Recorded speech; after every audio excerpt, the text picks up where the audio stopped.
Allergy আমাদের কি কারণে হয়ে থাকে?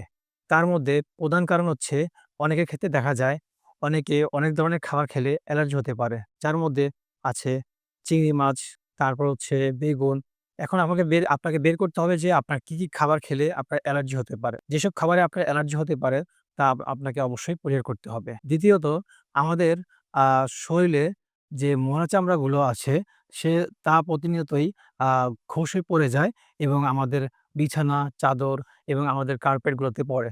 যার ফলে এক ধরনের পোকা আছে যাকে বলা হয় ডাস্ট মাইট। এইসব ডাস্ট মাইট গুলো আকর্ষিত হয় এবং এখান থেকে অনেক ধরনের রোগ সৃষ্টি করতে পারে এবং এর ফলে অ্যালার্জি হতে পারে। এইসব অ্যালার্জি ডাস্ট মাইট যাতে জন্মগ্রহণ করতে না পারে এবং এর ফলে যাতে অ্যালার্জি হতে না পারে তার জন্য এসব ডাস্ট মাইট ভালোভাবে পরিষ্কার করতে হবে এবং আমাদের কার্পেট তারপর আ বিছানার চাদর খুব ভালোভাবে ধুয়ে নিতে হবে।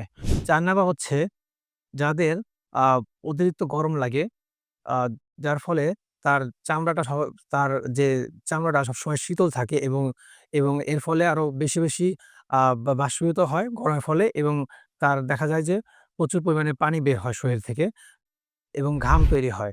এই ঘাম যাতে না হয়, সেই ঘাম স্প্রে করার জন্য পর্যাপ্ত পরিমাণে পানি পান করতে হবে এবং আ ঘাম হলে আ স যতটুকু যাতে না হয় স স শরীলটিকে শুকনো রাখতে হবে। ৫ নাম্বার হচ্ছে অনেক ক্ষেত্রে দেখা যায় বিভিন্ন ধরনের অ ওষুধ খেয়ে থাকে। পেনিসিলিন জাতীয়। এইসব ওষুধ খেলে আ অ্যালার্জি হতে পারে।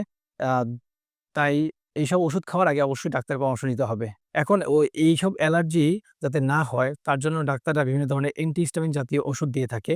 মূলত অ্যান্টিহিস্টামিন জাতীয় ওষুধগুলো এই অ্যালার্জির এগেইনস্ট এ ভালো কাজ করে থাকে। এইসবে অ্যালার্জি যাতে না হয় এজন্য অ্যান্টিহিস্টামিন জাতীয় ওষুধ আপনি খেতে পারেন। তবে আ ওষুধ খেতে পারেন। তবে আপনাকে অবশ্যই চিকিৎসকের পরামর্শ নিতে হবে।